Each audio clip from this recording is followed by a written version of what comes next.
For this trash to treasure project, I'm taking an empty breadcrumb container. This one was an 8-ounce container for reference, and of course I removed the label. This one peels off pretty easy, and you don't need to worry about getting every last little bit off because it's gonna get covered. The second material we need for this project is cardboard. I'm using a good old Walmart box, but any cardboard will work. You just want to open it so that it lays flat.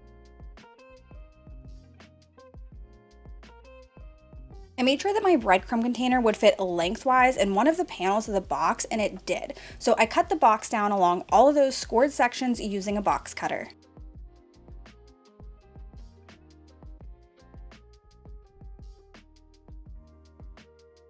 Next, I drew a line at the top of my container so I know how tall it is in comparison to the cardboard pieces. Then I drew a wavy kind of shape that would be the same height as the container.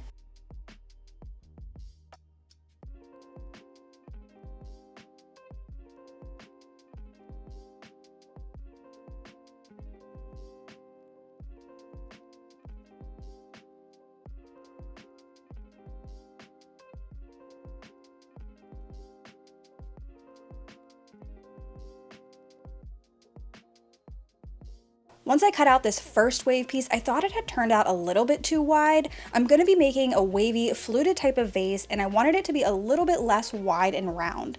So I redrew the shape and cut it down again. This one looks much better, so I'm going to use this as my template to trace and cut out 19 more to have 20 curved cardboard pieces in total. And you want to make sure you're tracing that same piece the whole time. I wrote template on my first piece so I knew which one to keep using. Otherwise, you could end up making each piece slightly wider and wider each time without even realizing it. Next, I'm going to hot glue each of the cardboard waves all around the breadcrumb container. I glued 2 on opposite sides down first, and then 2 more in the middle on each side as well. I tried my best to get the spacing as even as I could, and I even used my flexible tape measure to make sure that they were all spaced out the same, but in the end you can see that some are slightly further apart than others.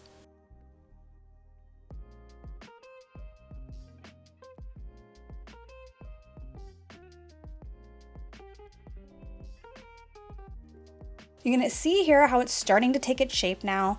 Now, to make this come to life and not look like cardboard, I'm using my instant paper mache to start filling in each of the sections. You can find this at any local craft store or on Amazon. I do have it linked in my description box, but if you don't have instant paper mache and you want to make a similar project, you can use toilet paper, school glue, flour, and salt, and I can leave this recipe in my description box for you as well. This pre-mixed bag has all of the ingredients in it, and you just need to add the water until you achieve your desired consistency. I like it to be a little bit thinner, which makes it easier to work with in my opinion, but you can also make it a little bit thicker to be more like clay if you wish. It just depends on what you're trying to do with it. For this first layer of paper mache, I pretty much just want it to be a skim coat. I just wanted to cover up all of the cardboard at this point and didn't worry about shaping it to look like the vase that I was envisioning.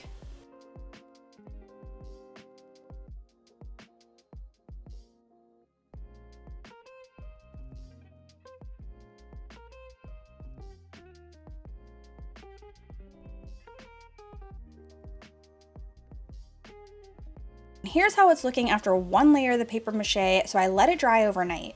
For the next layer of paper mache, I'm going to start to fill in the space between each cardboard section. I didn't fill it in all the way though. I wanted to be able to see the ridges all the way around the vase. So I filled it in kind of a U shape, if that makes sense. So you have your ridge and then it dips down a little bit and then back up to the next ridge. Then I dipped my finger in water and I smoothed out the section so it doesn't dry super rough and jaggedy, and then I let this dry again overnight.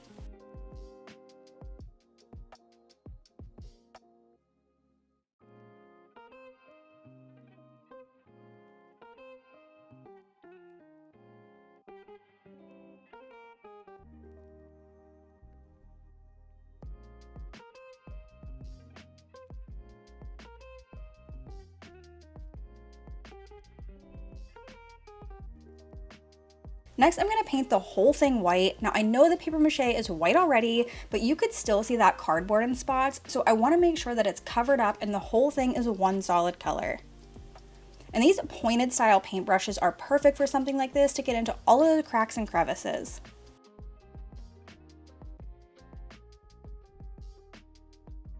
You could stop here and put a plant in it. I think it is stunning just like this, but you know I had to take it one step further.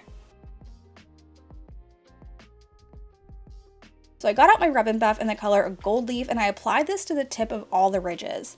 I started out using my finger, but as you can see, it wasn't getting a solid gold look because paper mache is uneven. So I got out the makeup brush that I like to use with Rub and Buff, and this worked out so much better to get an even gold finish.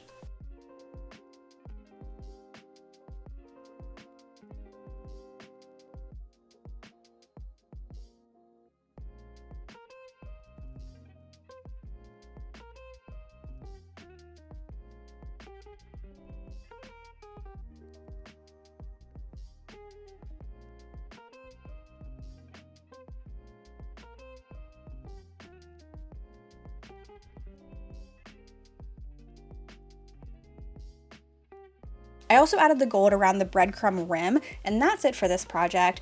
But before we get to the reveal, I do want to let you know that Rub and Buff is not as easy to clean off as a paintbrush using soap and water. This is more oil-based and requires paint thinner or something similar to clean it, so I try and remember to clean mine as soon as I'm done using them in order to not ruin my brushes. So anyways, let me know in the comments, did you like this vase solid white or with that gold accent better?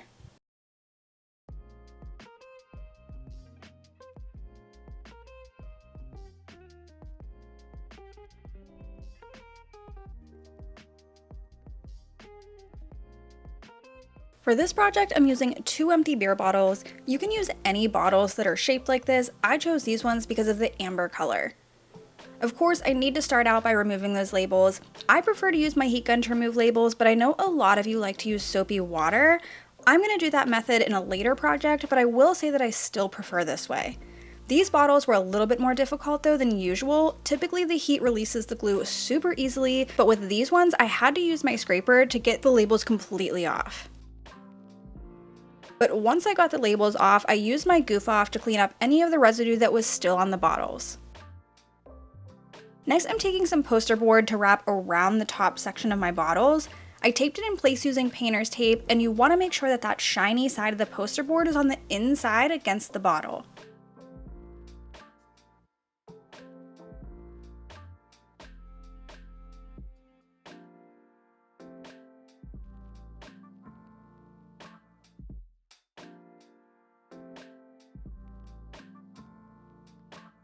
Next, I'm using some Quikrete, and you might be able to figure out at this point what I'm making now. I've seen these beautiful half cement and half glass bud bases on Pinterest, and I had to recreate it. I mixed up about a cup of cement with water. I'm not sure exactly how much water, I just like to add it until I have the right consistency. Typically, it will be like a pudding consistency. Then I poured it into the poster board form, and I tried to be careful not to get any of that cement mixture into the beer bottle opening. That was a little bit difficult, and some of it did drip down inside, which you can see in that final project. But I would pour some of the cement in, then tap the bottle against the table to level it out and get any trapped air bubbles out, and then I repeated that until the cement was right at the top of the bottle rim opening. And that 1 cup of dried cement ended up being the perfect amount. Since I used Quikrete for this project, it doesn't take long for the cement to harden up, so about an hour later I took the poster board off. I had a feeling there was going to be a line where that poster board started, and there was. But since the cement is not fully cured at this point, I was able to just rub it down with my finger. I also took a sanding block to areas that needed smoothed out, and that's it for this one. It was a super easy and inexpensive project to make to get that modern high-end bud vase look.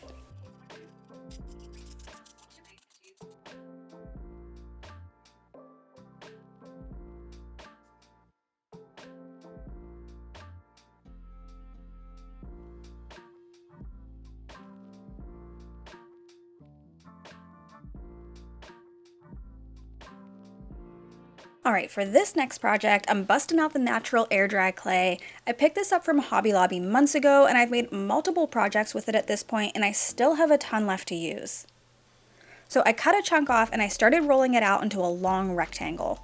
Long enough to wrap all the way around a container, which I'll show you in a second.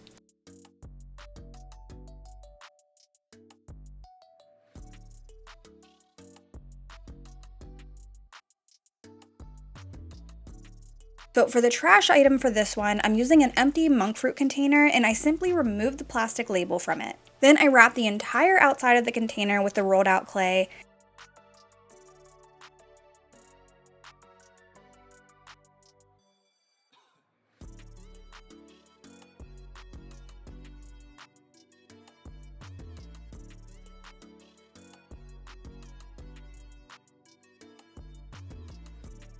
And I smoothed the seam with my finger at first, and then using this flimsy metal rib that I got in a super cheap clay toolkit from the craft store. But a credit card or something similar will work just as well. This just helps to get a smooth, seamless look. I cut the bottom of the clay off right along the bottom of the container, and then I had tried to mold it and taper it in at the top. This part was a little bit more difficult, but eventually I just folded the clay over the rim and onto the inside of the opening.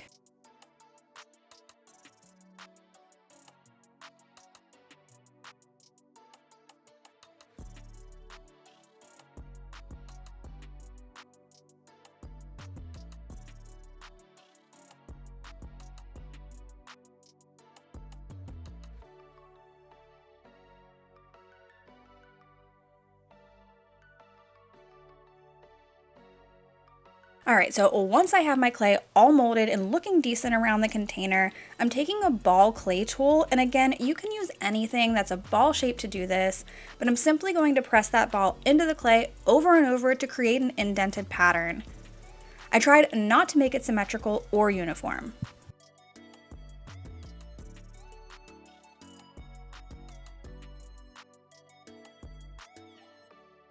Once it was completely covered with the indents, I let the clay dry, but unfortunately I didn't think about how clay was going to shrink as it dries. And since it's wrapped around a solid object, the clay doesn't have anywhere to go, causing cracks. You can see it just cracked all the way off the entire container. So I realized I needed to slow down the drying process. It had dried way too fast, causing the drastic shrinkage. So I redid everything, and this time I wet a cloth and I wrapped it over the clay. This is going to significantly slow down that drying and take a lot longer. I checked on the clay several times over the course of about 2.5 days. It was looking great, and then finally, again, it cracked. This time it isn't as terrible, and it's isolated to one spot, which I can use as the back for this video purpose, but unfortunately this is just what clay does. It shrinks as it dries. So I think I will need to try this again without wrapping the clay around an object, because I really do love this look and I want to make it work.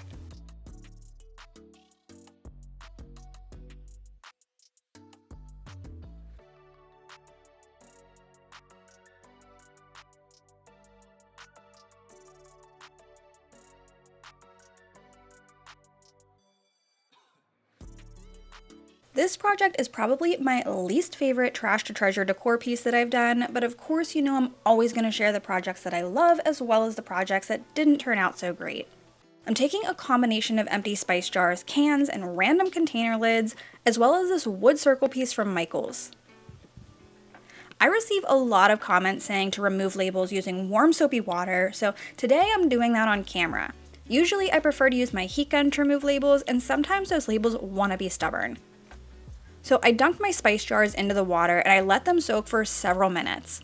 The tin can label came off super easy, but then I got to the spice jars.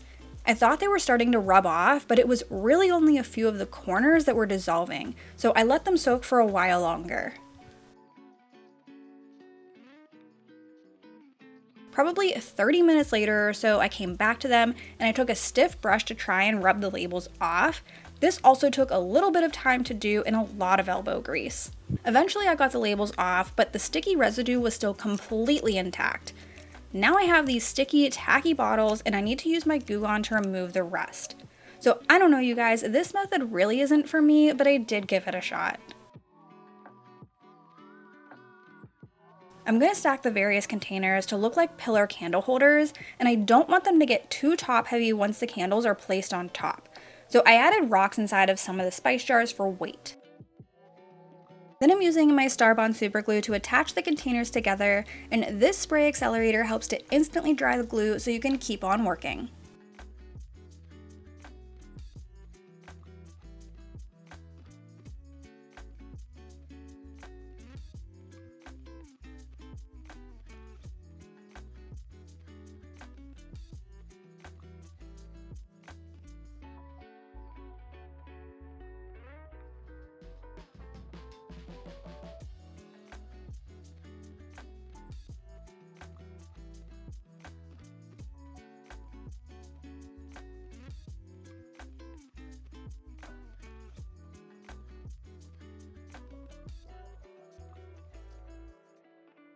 Now for the tops where the candle will sit, I did use these cardboard lids from two Dollar Tree circle gift boxes just because they're the right shape and size that I was looking for. I wanted that lip around the top for the candle to sit inside of. Next, I need to paint the containers to try and disguise the fact that they are random spice jars and lids glued together. Spray paint is going to give you the best coverage here and be the easiest to apply. So I sprayed 2 coats of flat black spray paint.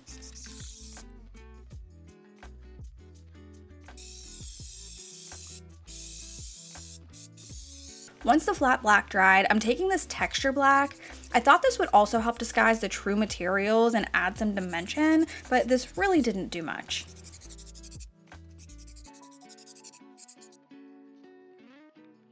So I tried to think of some other texture I could add, and I grabbed my stone spray paint. This is in a light color, so there is going to be a lot of contrast with this one. I always find it's best to pulse spray the texture spray paints to give an even coverage. I don't know, you guys, in the end I feel like that you can tell exactly what these are and that they were made out of random containers and jars just stacked together, but let me know what you think about this one.